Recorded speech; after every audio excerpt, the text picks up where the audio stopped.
Hello and good morning. Welcome to Heal Your Heart, Heal Your Body with Marina Crispy, episode 16, day 9 of 50 podcasts in 60 days. Have you ever just seen something or a saying or a meme that just spoke to you? It was like, okay, I got you, God. I get it. I understand. Well, today I was surfing around and I saw a meme with a boat on it, and it said, "Don't stay in the boat when God is calling you to walk on water." I was like, yeah, I got that. I hear you loud and clear. Now, I hear you loud and clear, but the fear sometimes can cripple us to where we don't have the courage to step out of the boat and walk on water. Where we're afraid to do what it is that he's calling us to do. One, because do I have the knowledge? Am I smart enough? Is somebody going to make fun of me? What's my family going to say? I wasn't really cut out for this job. You know, we hold ourselves in captivity because of the fear of the what ifs. Right? And meanwhile, God is saying, do it because I've got you. I put that gift in you. I stirred up that power in you to do it. Stop putting a toe out into the water and getting so nervous and jumping back in the boat. I've been there, friends. I've been there. When I was a little girl, and I did talk about this in previous podcasts.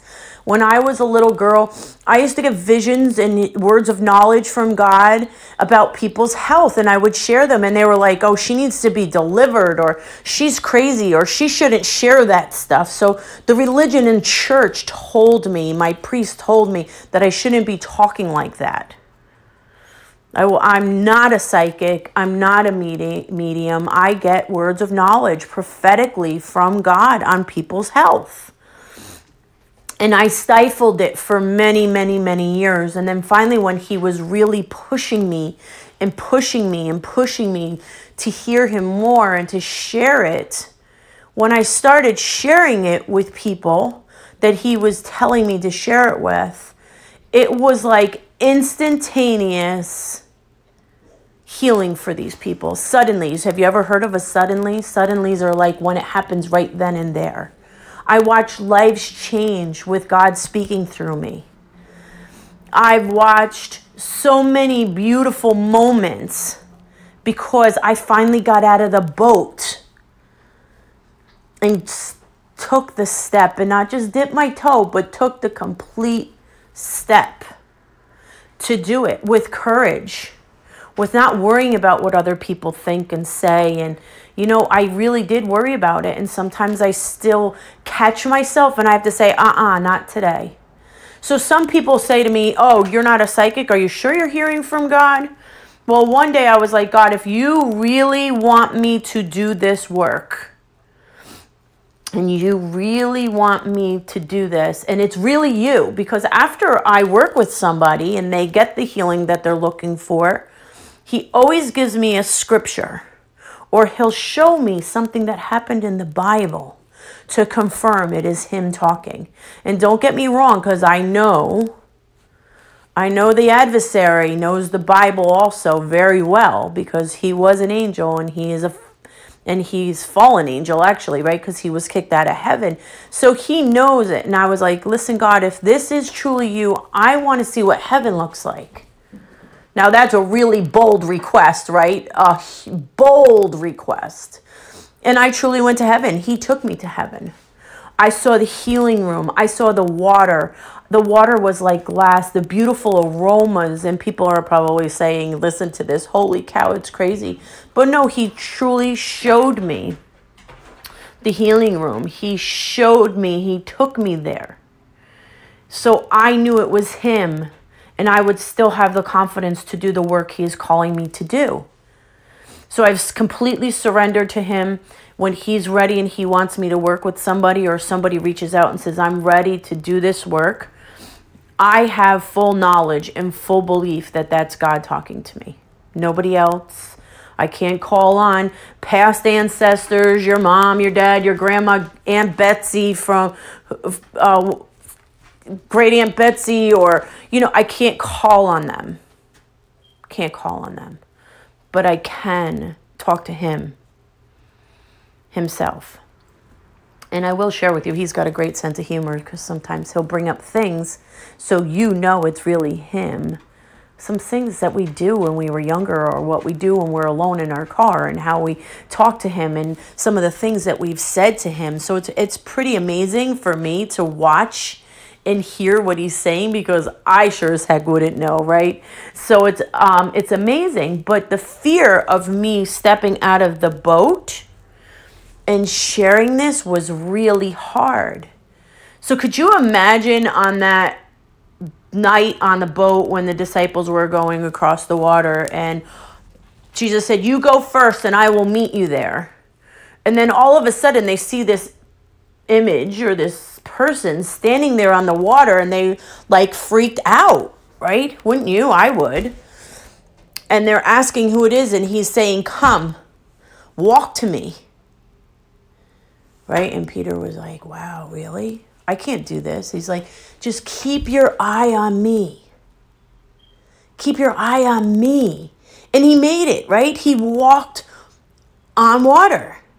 So in the Bible, Jesus says to us, whatever I can do, you can do greater than I.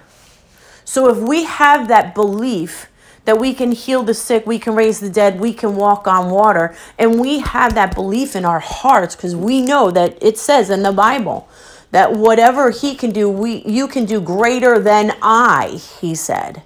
So he wants us to continue to do his great works here on earth. Just because there was miracles in the Bible doesn't mean they can't be done today.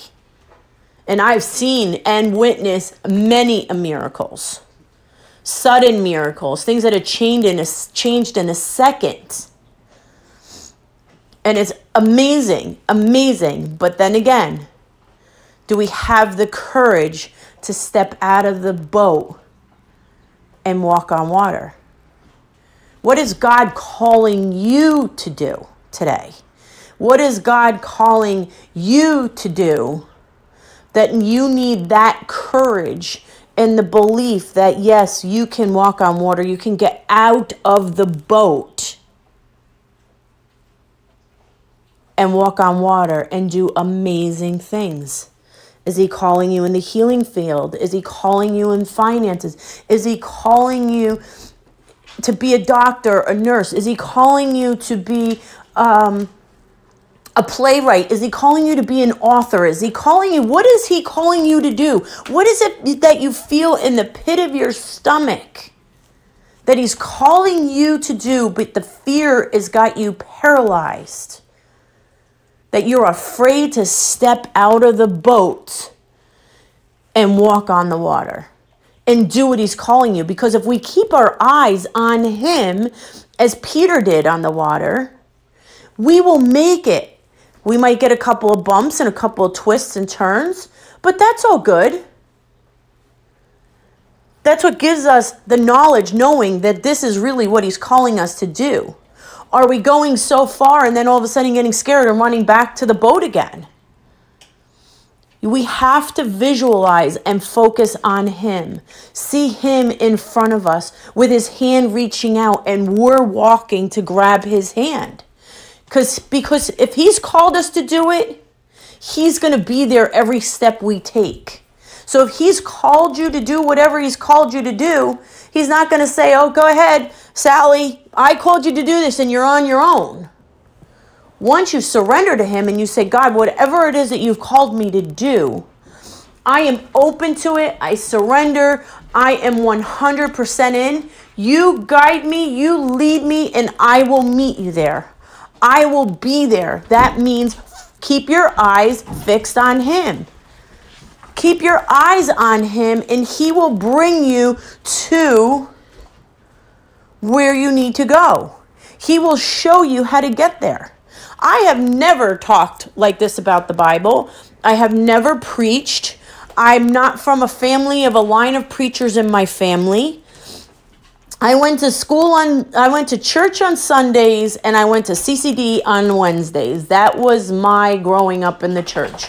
We didn't pray around the table. I very rarely saw my parents open the Bible.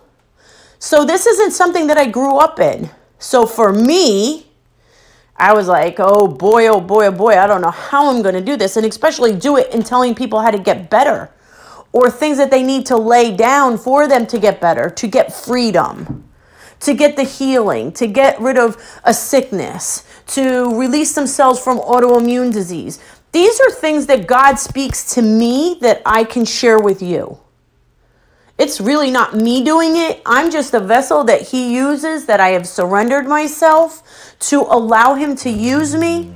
So you all, whoever I'm talking to right now, or whoever I'm working with on a private one-on-one, or a group of people that I'm speaking to, you get what you need to hear for that moment to free yourself from whatever bondage you're in.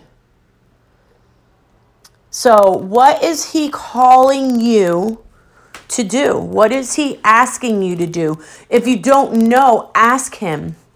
Get quiet with him and say, God, what is it that you want me to do? Whatever it is, I will do it. I'm going to stay focused on you. My eyes are on you because I know you are going to get me where I need to go. Now, because God's calling me to the ministry, or you to the ministry, or you to whatever he's calling you to, and you're doing one thing already, that doesn't mean you have to stop it. You can continue doing what you're doing and do the works that he's giving you to do in the meantime, on the side, doing this kind of thing, maybe a podcast, maybe going live on Facebook, maybe a blog, whatever it is that he's calling you to do. He's making me use my voice, probably because he knows I love to talk, but he gives me the knowledge.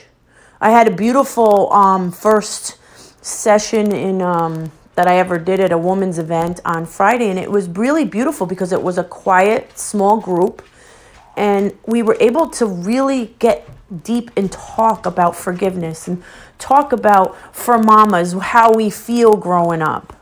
You know, growing kids. Are we doing right by our kids? Are we not doing right by our kids? You know, mamas, we hang on to a lot of things. Are we not a good mom? Did we do this right? Did we do this wrong?